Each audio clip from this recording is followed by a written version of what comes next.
Yeah. So 30 minutes na binaba natin mga kaskil. So the moment of truth para makita nyo yung mailalabas niya na suka na kasama na yung sediment. So yan. Kulay blue, no? Yan yung mga natunaw na sediment. Alogin nyo ng konti. Then, yan.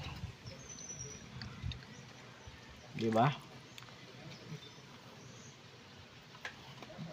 Medyo maasim lang yung baho kasi nga suka, pero need talaga i-maintenance yung mga water heater para hindi madaling masira yung heating element.